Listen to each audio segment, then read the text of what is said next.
एक तरफ शांति वार्ता, दूसरी तरफ मिसाइलें और धमाके। क्या अमेरिका और ईरान सचमुच समझौते के करीब थे या यह सब एक रणनीतिक भ्रम था? शनिवार को जब तेहरान में सायरन बजे और धुएं के गुबार उठे तो दुनिया को लगा क्या जून 2025 का 12 दिन वाला युद्ध फिर दोहराया जा रहा है। लेकिन इस बार दांव और बड़ा है और सवाल भी। पूरा सच क्या है, आइए क्रम से समझते हैं। शनिवार सुबह ईरान की राजधानी तेहरान समेत दर्जन भर शहरों पर मिसाइल हमले हुए। शुरुआती खबरें आई कि यह इजराइल की प्री एम्प्टिव स्ट्राइक है, लेकिन थोड़ी ही देर में अमेरिका के राष्ट्रपति डोनाल्ड ट्रंप ने वीडियो संदेश जारी किया। उन्होंने कहा यह ईरान की बर्बर इस्लामिक रेजिम और उसकी फौज इस्लामिक रिवॉल्यूशन गार्ड क्रॉप्स पर हमला है। यह बयान जून 2025 से अलग था। जून 2025 में जब 12 दिन का युद्ध हुआ था तब ट्रंप का तर्क था ईरान के न्यूक्लियर साइट्स को निशाना बनाया गया ताकि वह परमाणु हथियार न बना सके। लेकिन इस बार भाषा बदल गई। अब ट्रंप खुले तौर पर रेजिम चेंज की बात कर रहे हैं,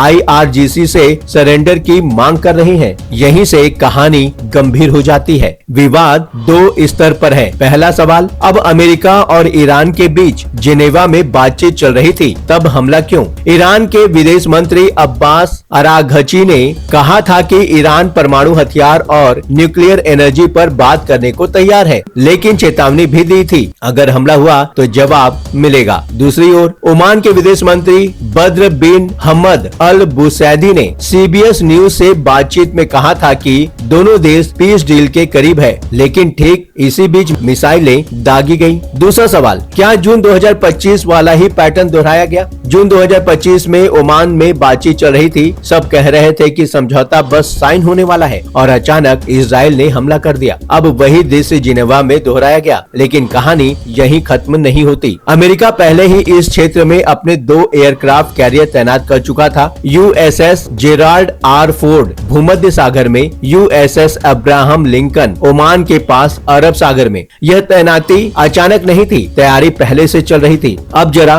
पहलू को समझिए। जून 2025 की मिसाल। जून 2025 में इजराइल और अमेरिका ने हवाई हमले किए। ईरान ने जवाब दिया। मिसाइल तेल अवीव तक पहुंची। कतर के अमेरिकी बेस तक धमक सुनाई दी। 12 दिन बाद सीज फायर हुआ, लेकिन उस युद्ध में एक बात साफ हुई, ईरान की मिसाइलों की सटीकता बढ़ चुकी थी। शनिवार के हमले के बाद ईरान ने इजराइल, कतर, बहरीन, कुवैत और UAE में अमेरिकी मिलिट्री और एयरबेस पर मिसाइलें दागी। सबसे बड़ा सवाल यही खड़ा होता है, क्या यह सीमित जवाब है या लंबी जंग की शुरुआत? ईरान ने साफ किया है अगर हमले जारी रहे तो लेबनान और इराक में हिजाबुल्लाह और यमन में हुती सक्रिय हो सकते हैं। अगर ऐसा हुआ तो यह सिर्फ इजराइल ईरान युद्ध नहीं रहेगा, यह क्षेत्रीय युद्ध बन जाएगा। स्टेट ऑफ हरमुज में पहले से सैन्य गतिविधि चल रही है। अगर यह जलमार्ग बाधित होता है तो तेल सप्लाई पर सीधा असर पड़ेगा। तेल महंगा होगा, ग्लोबल इकोनॉमी पर दबाव बढ़ेगा। रूस और चीन ईरान के साथ खड़े हो सकते हैं। हथियार और डिप्लोमेटिक सपोर्ट देकर अमेरिका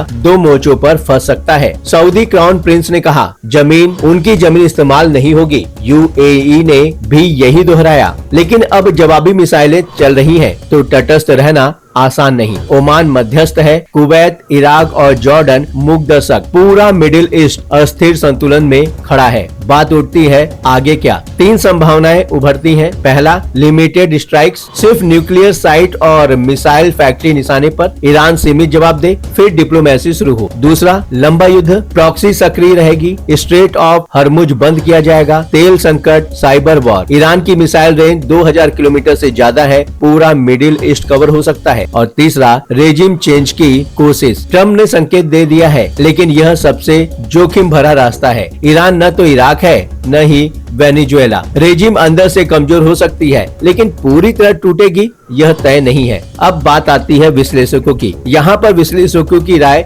बटी हुई है। माइकल नाइट्स कहते हैं इजराइल अमेरिका का फ्रंटलाइन स्टेट है। वहीं विलियम वेच सलर का मानना है कि इजराइल चुनावी साल में है और न्यूक्लियर थ्रेशोल्ड रोकना चाहता है, लेकिन कीमत क्या होगी? शनिवार का हमला जून 2025 का रीमेक लगता है, लेकिन स्केल बड़ा है, तैयारी आक्रामक है, जोखिम ज्यादा है। अगर सीज फायर जल्दी नहीं हुआ तो यह 12 दिन से ज्यादा चल सकता है, यानी कि महीनों तक। मिसाइलें, प्रॉक्सी वॉर, साइबर अटैक, तेल संकट, सब एक साथ। यह सिर्फ 2 देशों की लड़ाई नहीं है, यह पूरे मिडिल ईस्ट की दिशा तय कर सकती है। अब आपसे 3 सवाल। पहला, क्या अमेरिका सचमुच शांति चाहता था या रणनीतिक दबाव बना रहा था? क्या यह जंग सीमित रहेगी या क्षेत्रीय युद्ध बनेगी? और तीसरा, अगर स्ट्रेट ऑफ हॉर्मुज प्रभावित हुआ तो दुनिया कितनी तैयार है? अपनी राय कमेंट में लिखिए। तथ्यों के साथ जुड़ना है तो जुड़िए न्यूज़ किक के साथ। चैनल को सब्सक्राइब करना बिल्कुल न भूलें।